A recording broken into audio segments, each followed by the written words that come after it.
but I think this is something we cannot for things to happen. দেখতে দেখতে এবারের IPL এর শেষ ম্যাচটা খেলেই ফেললেন মুস্তাফিজুর রহমান।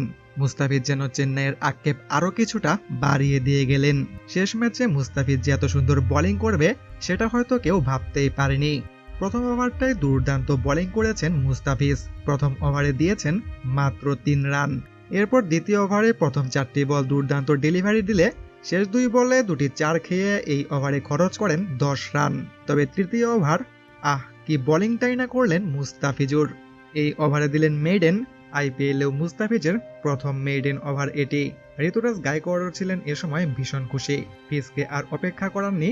17তম ওভারে তাকে নিয়ে আসেন তার শেষ ওভার করাতে।